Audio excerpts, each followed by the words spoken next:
बिस्मिल्लाहिर्रहमानिर्रहीम, अस्सलाम वालेकुम। मैं असदुल्ला खान हूँ। जमशेद चीमा साहब आज बड़े मायूस थे, बड़े अपसेट थे और बड़ी मायूसी के अंदाज में उन्होंने लाहौर हाई कोर्ट की अहाता अदालत में गुफ्तगू की। और मायूस होने की वजह यह थी कि आज एक और दो रुकनी बेंच ने, लाहौर हाई कोर्ट का एक और दो रुकनी बेंच जो कि जस्टिस शुजात अली खान साहब की सरबराही में ये समाअत कर रहा था, उन्होंने भी जमशेद चीमा का केस सुनने से माजरत कर ली और फाइल दोबारा चीफ जस्टिस के पास भिजवा दी। इससे पहले भी ये हो चुका है। इससे पहले एक और डीबी थी जस्टिस शाहिद वहीद साहब की, उस डीबी ने भी केस सुनने से माजरत कर ली थी। तो जमशेद चीमा साहब जो हैं वो आज बड़े अपसेट थे और अहाता अदालत में उन्होंने जो गुफ्तगू की उसमें उन्होंने कहा कि मुझे इंसाफ से महरूम रखा जा रहा है। मैं आज आपको, और जो उन्होंने बातें की हैं जिसमें उन्होंने कहा कि जी मुझे ताख़ीर, मेरा केस ताख़ीर का शिकार हो रहा है, यानी एक डीबी में केस जाता है, वो सुनने से इनकार कर देती है और उसमें 3-4 दिन ज़ाया हो जाते हैं, फिर अगली डीबी के पास जाएगा तो फिर वो 4-5 दिन का प्रोसेस दोबारा होगा। मैं आपके सामने टाइमलाइन रख देता हूँ कि जब से इनकी कागजात नामजदगी जमा हुए हैं और मुस्तरद हुए हैं तब से लेकर आज तक पिछले 15 दिन में क्या हुआ है। और जिस शख्स ने इलेक्शन लड़ना है उसके लिए एक एक दिन बड़ा इंपॉर्टेंट होता है और उसके 15 दिन ज़ाया हो गए हैं। अब आप सोचिए कि जमशेद चीमा ने अगर 5 तारीख को इलेक्शन लड़ना है और इसमें सिर्फ 20 दिन रह गए हैं और आज उनको आज भी अपने मुस्तकबिल का पता नहीं है और वो अपनी कैंपेन कर रहे हैं, जाहिर है अपना वोटर को वो कन्विंस नहीं कर पा रहे होंगे। वो क्या कहेंगे वोटर को कि मैं ये इलेक्शन लड़ने आ रहा हूँ या नहीं आ रहा, क्योंकि वोटर जो है वो कश्मकश का शिकार है। हल्के के लोग कश्मकश का शिकार हैं कि पता नहीं ये इलेक्शन लड़ते भी हैं या नहीं, इनको इजाज़त मिलती भी है या नहीं। तो उनका इलेक्शन ख़राब हो रहा है, ये फील उनके अंदर मौजूद है और उस वजह से उन्होंने आज अहाता अदालत के अंदर इस नौयत की गुफ्तगू की जिसके बारे में कुछ लोग कह रहे थे कि इस पर कंटेम्प्ट भी हो सकती है, उन पर तौहीन अदालत भी लग सकती है। लेकिन मेरा ख्याल है उन्होंने बड़े नाप तोल के अल्फाज कहे हैं। सबसे पहले आप सुन लीजिए कि जमशेद चीमा ने क्या कहा है, फिर मैं आपके सामने पूरी टाइमलाइन रख देता हूं कि किस किस तारीख को क्या क्या हुआ और फिर मैं आपके साथ शेयर करूंगा कि आइंदा वो क्या सोच रहे हैं, उनके पास अब रास्ते कौन कौन से बचे हैं। वो एक और फोरम पर रजू करने का सोच रहे हैं, वो दूसरा फोरम कौन सा है ये मैं आपको बताता हूं। लेकिन पहले आप देखिए कि आज उन्होंने अहाता अदालत में गुफ्तगू क्या की है। 1 मिनट की गुफ्तगू, मुख्तसर गुफ्तगू थी जो बाद में की। पहले आए वो उन्होंने कुछ मीडिया से बातचीत की, लेकिन ज़्यादा इंपॉर्टेंट बात वो थी जो 1 मिनट की गुफ्तगू मीडिया इस हेयरिंग जो कि हुई नहीं उसके बाद उन्होंने कमरा अदालत से बाहर निकल के जो बातचीत की थी वो ज़रा सुन लें, ये वो क्या कहते हैं। आज जस्टिस फैसल जमान साहब ने केस सुनने से इनकार कर दिया, लिहाजा डीबी जो है उसने माजर कर लिया। सो इससे कहा जा सकता है कि बात तो सच है मगर बात है रसवाई की कि अदालत ने हमें अभी तक इंसाफ फराहम करने से रिफ्यूज़ किया हुआ है। अदालत इंसाफ को डिले कर रही है, डीबी लेट बनती है, तारीख लेट पड़ती है, फिर इनकार हो जाता है, फिर डीबी लेट बनती है, तारीख लेट पड़ती है, फिर इनकार हो जाता है। मैं साबिक मिनिस्टर हूँ और मेरे साथ ही हो रहा है तो मैं इमेजिन कर सकता हूँ कि अवाम के साथ इंसाफ उनकी दहलीज पे कितना तेज़ी से पहुँचा है। तो सच्ची बात है मैं डिसअपॉइंट हूँ, मैं बड़ा सीरियसली डिसअपॉइंट हूँ। मैं कुछ भी ना बोलूँ तो फिर भी ये जो नज़र आ रहा है, जो फील कर रहे हैं वो ठीक नहीं है। सो मैं समझता हूँ कि मैं अगर मुहज़्ज़ब से मुहज़्ज़ब बात करूँ तो मैं बड़ा ही डिसअपॉइंट। अच्छा जी, ये इन्होंने गुफ्तगू की है जमशेद चीमा साहब ने। हमें अदालत ने अब तक इंसाफ फराहम करने से इनकार किया हुआ है, डीबी देर से बनती है, तारीख देर से मिलती है और फिर इनकार कर दिया जाता है सुनने से। और मैं अगर मुहज़्ज़ब से मुहज़्ज़ब अल्फाज में भी कहूँ तो मैं सख्त मायूसी का शिकार हूँ, ये उन्होंने जमशेद चीमा साहब ने कही है। अब मैं आज आपके सामने टाइमलाइन रख देता हूँ कि और फिर हुआ क्या है। देखिए 12 बज के चंद मिनट पर, 12 बज के कोई 2 मिनट, 12 बज के कोई 5 मिनट पर मेरा ख्याल बेंच बैठता है। जैसे शुजात अली खान और जैसे फैसल जमान साहब आते हैं, फिर एक और केस पुकारा जाता है, उसकी समाअत भी नहीं होती और उसके बाद फिर दूसरा नंबर पे जमशेद चीमा साहब का केस पुकारा जाता है। जमशेद चीमा साहब के वकला उठकर रोस्टम पर जाते हैं। जैसे ही वो रोस्टम पर जाते हैं तो जस्टिस शुजात अली खान साहब जो इस बेंच के सरबराह थे वो कहते हैं कि मेरे साथी जो हैं वो ये केस नहीं सुनना चाहते, इसलिए हम इस फाइल को दोबारा चीफ जस्टिस के पास भिजवा रहे हैं। ये होता है और जजेस जो हैं वो वकला बाहर आ जाते हैं। मैं जो है वो अब आपके सामने रख देता हूँ कि जमशेद चीमा साहब की परेशानी की वजूहत क्या है और जो टाइम लाइन है वो क्या है। ज़रा देख लीजिए। 30 अक्टूबर को आरओ ने कागजात नामजदगी मुस्तरद किया जमशेद चीमा साहब के, हफ्ते का दिन था। उसके बाद 3 नवंबर को जमशेद चीमा साहब जो हैं वो आरओ के फैसले के खिलाफ एपलेट को जो है वो एपलेट ट्रिब्यूनल में चैलेंज करते हैं 3 नवंबर को। अच्छा, अब जब वो ये चैलेंज करते हैं तो 3 नवंबर को ही जस्टिस शाहिद जमील साहब जो हैं वो इसकी समाअत करते हैं और 5 नवंबर को जमशेद चीमा साहब की जो दरख्वास्त है वो एपीलेट ट्रिब्यूनल से भी मुस्तरद हो जाती है। तो जमशेद चीमा साहब 5 दिन गुजर गए, जमशेद चीमा साहब को पता चला कि एपीलेट ट्रिब्यूनल से उनके कागजात दोबारा मुस्तरद हो गए। अब जाहिर है उनके पास रास्ता था कि वो हाई कोर्ट में चले जाएं, लाहौर हाई कोर्ट के में जाकर दरख्वास्त करें। इसमें जो है वो 3-4 दिन लग जाते हैं क्योंकि उनके वकील के बेटे की शायद शादी थी, इस वजह से। और फिर मैंने आपको पहले एक व्लॉग में बताया था कि खुद शायद चीमा साहब भी कशमकश का शिकार हैं कि उनको क्या करना चाहिए। बहरहाल वो लाहौर हाई कोर्ट से रजू करते हैं। लाहौर हाई कोर्ट में वो जाते हैं 3 दिन के बाद और ट्रिब्यूनल के फैसले के खिलाफ वो दरख्वास्त दायर करते हैं। 10 नवंबर को केस जो है, यानी तकरीबन 8 तारीख को शायद ये वो अपील करते हैं। 10 नवंबर को केस फिक्स होता है 11 नवंबर के लिए। 11 नवंबर को दोपहर 12 बजे हाई कोर्ट का 2 रुकनी बेंच बैठता है। जस्टिस शाहिद वहीद साहब और जस्टिस चौधरी मोहम्मद इकबाल साहब इस केस को सुनने के लिए आते हैं। और जैसे ही केस पुकारा जाता है, सबसे पहला केस यही लगा हुआ था, केस पुकारा जाता है, जो जस्टिस शाहिद वहीद साहब कहते हैं कि मेरा परवेज मलिक साहब के साथ एक अच्छा ताल्लुक था, इसलिए मैं केस नहीं सुनना चाहता, मैं फाइल दोबारा चीफ जस्टिस के पास भिजवा रहा हूँ।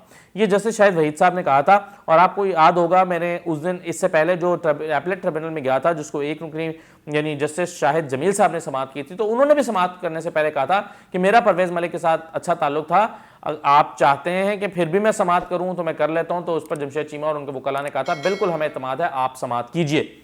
और समाअत करने के बाद उन्होंने इसको मुस्तरद कर दिया था इनकी दरखास्त को, तो ये आ गया 2 रुकनी बेंच के पास। तो जस्टिस शाहिद वहीद साहब ने फिर 11 नवंबर को माजरत कर ली और कहा कि मेरा परवेज मलिक साहब के साथ अच्छा ताल्लुक था, तो मैं ये केस नहीं सुनना चाहता। अब 2-3 दिन मजीद गुजर जाते हैं। 13 नवंबर को केस नई डीबी के पास जाता है और 15 तारीख के लिए यानी आज के लिए केस फिक्स होता है। आज जो है वो केस लगता है, जस्टिस शुजात अली खान साहब, जस्टिस फैसल जमान साहब बैठते हैं और जस्टिस शुजात अली खान साहब कहते हैं कि जी मेरे साथी ये केस नहीं सुनना चाहते और मैं इस केस को वापस फाइल चीफ जस्टिस के पास भिजवा रहा हूँ। अब इस सिनेरियो में जिसमें आप देखिए कि 15 दिन गुजर गए हैं और फैसला नहीं हो पा रहा, और पिछले 10 दिन अगर आप देखें या 8 दिन, पिछले 8 दिन देखें तो 8 दिन उनके सिर्फ इस बात में ज़ाया हुए हैं कि चीफ जस्टिस साहब जो है, जो डीबी है वो ये केस नहीं सुनती। यानी पहले एक डीबी के पास जाता है, 2-3 दिन लगते हैं, केस फिक्स होता है, तारीख लगती है, जाते हैं, वो कहते हैं जी हम नहीं सुनना चाहते, वापस चीफ जस्टिस के पास चला गया, फिर 1-2 दिन ज़ाया हो गए, फिर चीफ जस्टिस जो है वो नई डीबी के पास भेजते हैं, फिर बीच में 1 दिन का गैप आता है, संडे आ गया, मंडे को फिर केस फिक्स होता है, फिर जज साहब कह देते हैं कि जी मैं केस नहीं सुनना चाहता। अब मैंने आज एक वकील साहब से पूछा कि क्या ये मुमकिन होता है कि जज साहब उसी वक्त जब डीबी बनती है और वो चीफ जज साहब को माजरत कर लें और कहें कि जी मजीद इससे कि 2-3 दिन ज़ाया हों, आप मेरे पास ये केस ना लगाएं, मैं इसको नहीं सुनना चाहता, बजाय इसके कि सब लोग आएँ, वकला आएँ, बैठें, चीमा साहब आएँ, उम्मीद लेकर आएँ, हाल अदालत में गुफ्तगू करें, बैठें और फिर जस्टिस साहब जो है जज साहब इनकार कर दें। तो उन्होंने कहा कि जी जज साहब का ये इख्तियार भी होता है और ये इख्तियार भी होता है कि वो जब उनके सामने केस आए तो वो माजरत कर लें। बहरहाल इस सारे मामले में उनके काफ़ी दिन ज़ाया हो गए हैं और इलेक्शन जो है वो 20 तारीख का है। अब मैं आपको ये बताता हूँ कि उनके जहन में और वकला के जहन में और जमशेद चीमा साहब के करीबी लोगों के जहन में क्या चल रहा है, वो क्या समझ रहे हैं कि ये बार बार जो बेंचेस हैं वो क्यों सुनने से माजरत कर रहे हैं। उनके ख्याल में जो है वो ये एक मुनज़्ज़म तरीके से हो रहा है, यानी उनको लगता है, जो कि ज़ाहिर है वो ऑफ द रिकॉर्ड नहीं कह रहे, यानी उनको ये लगता है कि चूँकि जो परवेज़ मलिक साहब की फैमिली है उनका इस पूरे अदालत के ऊपर काफ़ी असर और रसूख है। उनके भाई जो हैं वो मलिक क़य्यूम साहब वो ख़ुद जज रहे हैं, फिर मलिक क़य्यूम साहब का जो बेटा है उनका अहमद क़य्यूम वो भी वकील हैं और मेंबर है पंजाब बार काउंसिल के, फिर परवेज़ मलिक का अपना बेटा जो है वो भी बैरिस्टर है, वकील है। तो उनको ये लगता है कि शायद उनका केस जो है वो लगने नहीं दिया जा रहा और उनका केस इस तरह से ख़राब किया जा रहा है कि उनका इलेक्शन ख़राब किया जा रहा है कि ये जो इलेक्शन है ये मैदान में आने से पहले ख़राब हो जाए, यानी लड़ने से पहले ही हल्के में इतनी जो है वो एक पईमुर्दगी छा जाए, इतनी बेदिली की कैफियत हो कि लोग वोटर जो हैं वो मायूस हो जाएं और ये इलेक्शन उनका ख़राब हो जाए। तो उनको ये लगता है कि दानिस्ता तौर पर जो है वो ये केस नहीं लगने दिया जा रहा या इस केस को ख़राब किया जा रहा है। मेरा ख्याल है कि शायद ये उनका ख्याल दुरुस्त ना हो, क्योंकि बहरहाल जजेस जो हैं वो तो उनको तो आज़ादी के साथ फ़ैसला करना होता है और वो करते हैं और वो समझते हैं कि उनको केस नहीं सुनना चाहिए तो नहीं सुनना चाहिए। वैसे इस पर जो है वो एक अलग बहस है कि क्या अगर एक जज, और ये बहस भी आज इहाता अदालत में मुख्तलिफ वकला के दरमियान मौजूद थी और मुख्तलिफ वकला इस पर राय दे रहे थे कि एक जज साहब का अगर कोई पर्सनल ताल्लुक रहा भी है परवेज़ मलिक के साथ, तो इसके बावजूद उनको ये केस सुनना चाहिए और इंसाफ के साथ फैसला करना चाहिए। यानी अगर किसी का किसी के साथ ताल्लुक है तो क्या वो इंसाफ के रास्ते में रुकावट है? क्या जज साहब इंसाफ से फैसला नहीं कर सकते? इस पर एक जो है वो एक वकील साहब ने जो है अहाता अदालत के अंदर ही खड़े होकर, जब ये 4-5 वकला गुफ्तगू कर रहे थे, मैं भी वहां पर खड़ा था, तो उन्होंने एक अमरीकी जज की मिसाल दी। उन्होंने कहा कि एक अमरीकी जज के सामने एक दरखास्त गुजार ने कहा कि आप ये केस मत सुने क्योंकि आप, मेरा जो मुखालिफ फरीक है, उसके हेलीकॉप्टर में शिकार खेल चुके हैं। तो उन्होंने कहा कि अमेरिका की सुप्रीम कोर्ट का जज इतना कमज़ोर नहीं हो सकता कि अगर उसने किसी के हेलीकॉप्टर में शिकार किया है तो वो इंसाफ पर मबनी फैसला ना दे। तो उन्होंने कहा ये प्रेसिडेंट आलमी अदालतों में मौजूद है कि ज़ाती ताल्लुक होने के बावजूद जजेस जो हैं वो केस सुनते हैं और फैसले इंसाफ से करते हैं। तो बहरहाल, लेकिन हमारे यहाँ जजेस का ये एक इख्तियार मौजूद है कि वो चाहें तो उस केस को सुनने से माजरत कर लें ताल्लुक की बुनियाद पर, ताकि वो समझते हैं कि उनके ऊपर ये तासुर ना जाए कि वो इंसाफ नहीं कर रहे। अच्छा, आज अदालत में अब मैं आपके सामने ये भी रखता हूँ कि अब रास्ता क्या तजवीज़ कर रहे हैं वकला जमशेद चीमा को। एक और रास्ता सुझा रहे हैं कि आप इस फोरम के अलावा एक और फोरम भी पे भी चले जाएं। वो क्या है? उससे पहले मैं आपको आज हाई कोर्ट में एक थोड़ी सी मुख्तलिफ गैर मामूली बात ये थी कि मामूल के मुताबिक ये होता है कि हाई कोर्ट में साइलिन भी आ रहे होते हैं, बाकी लोग भी आ रहे होते हैं, सहाफ़ी भी आ रहे होते हैं, वकला भी आ रहे होते हैं। वो वॉक थ्रू गेट है, उससे गुजरते हैं, पुलिस एहलकार खड़े होते हैं, वो स्कैनर से उनको चेक करते हैं, उनको जाने देते हैं। लेकिन आज सहाफ़ियों को रोका जा रहा था। मैं 12 बजने में 5 मिनट पहले दाखिल होने लगा तो मुझे रोक दिया गया। उन्होंने कहा आप कौन है, क्यों अंदर दाखिल हो रहे हैं, कहाँ जा रहे हैं? तो मैंने कहा मैं सहाफ़ी हूँ। तो उन्होंने कहा आप साइड पर हो जाएं, अपना कार्ड दिखाएं। तो मैंने उनको अपना कार्ड दिखाया। जब मैंने उनको अपना कार्ड दिखाया तो उन्होंने कहा कि आप सहाफ़ी हैं। तो फिर उन्होंने मुझे खैर कहा कि आप चले जाएं, लेकिन मैंने उनसे पूछा कि आज आप क्यों रोक रहे हैं, आज कोई गैर मामूली बात है? उन्होंने कहा एक अहम केस लगा हुआ है, इसकी वजह से उनको रोक रहे हैं। मैंने कहा कौन सा अहम केस लगा हुआ है? मैं हैरान हुआ कि शायद मेरे इल्म में नहीं है कौन सा केस लगा हुआ है। तो उन्होंने कहा कि वो चीमा साहब का केस लगा हुआ है। तो मैंने कहा इसमें कौन सी इंपॉर्टेंट बात है कि चीमा साहब का केस तो पहले भी लगता है, तो आज क्यों रोका जा रहा है? तो उन्होंने कहा हमें हिदायत आई है कि चीमा साहब के साथ बहुत सारे लोग आ जाते हैं तो उनके साथ लोग ना आने पाए। तो ये एक आज नई स्ट्रैटेजी थी जो हमने देखा कि जमशेद चीमा साहब के साथ जो है वो लोगों को आने से रोकने के लिए एक नई हिकमत अमली तरतीब दी गई थी। इसकी वजह क्या थी मुझे ये मालूम नहीं है। अच्छा, अब कुछ वकला जो हैं वो तजवीज़ कर रहे हैं जमशेद चीमा साहब को कि आप ये जो आपकी अदालत में ताख़ीर हो रही है, क्योंकि जमशेद चीमा साहब ने खुद भी कहा कि मुझे इंसाफ से महरूम रखा जा रहा है अभी तक। तो उन्होंने कहा कि और फिर उन्होंने भी कहा कि मैं खुद एक मिनिस्टर रहा हूँ, अगर मेरे साथ ये हो रहा है तो आम आदमी के साथ क्या होगा? तो उन्होंने अदालत पर मायूसी का इजहार भी किया और ये एक तरह से अदालत पर इल्ज़ाम भी लगाया कि मुझे इंसाफ से महरूम रखा जा रहा है।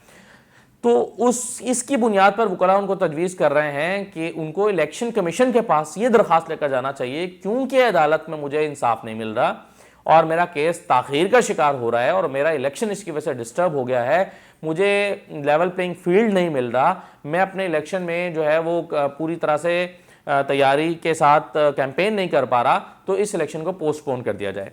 वैसे अगर आज ये समाअत होती तो यही दरख्वास्त मुख्तलिफ ग्राउंड्स पर अदालत के सामने भी रखी जानी थी कि इलेक्शन को पोस्टपोन किया जाए, लेकिन उसकी ग्राउंड मुख्तलिफ है जो मैंने आपको पिछली वीडियो में बताई थी। और मैंने आपको बताया था इसकी ग्राउंड वकला ये लेने जा रहे हैं कि हल्के में बहुत बड़े पैमाने पर जो वोटर हैं उनके वोट दूसरे हल्के में शिफ्ट किए गए हैं, दूसरे हल्के के लोग यहाँ पर आए हुए हैं और बेज़ाब्तियाँ इतनी ज़्यादा हैं कि इससे 40,000 के करीब वोटर मुतासर हुआ है। तो ये बहुत बड़े पैमाने पर बेज़ाब्तगी होगी, इसलिए जब तक ये वोटों का इंदराज दुरुस्त ना हो तब तक ये इलेक्शन पोस्टपोन कर दिया जाए। यही दरख्वास्त जो है वो अदालत के सामने भी रखनी है वकला ने, लेकिन इलेक्शन कमीशन के पास इंसाफ के हुसूल में ताख़ीर या इस दरख्वास्त के फैसले के नतीजे में ताख़ीर को बुनियाद बनाकर इलेक्शन कमीशन में दरख्वास्त दायर करने के लिए जमशेद चीमा साहब को वकला की जानिब से तजवीज़ दी जा रही है। ये मेरी खबर है जो मैं आपको दे रहा हूँ। बहरहाल ये कुछ हुआ है आज अदालत में और ये मैंने आपको रिपोर्ट कर दिया। इजाज़त दीजिए, अल्लाह हाफ़िज़।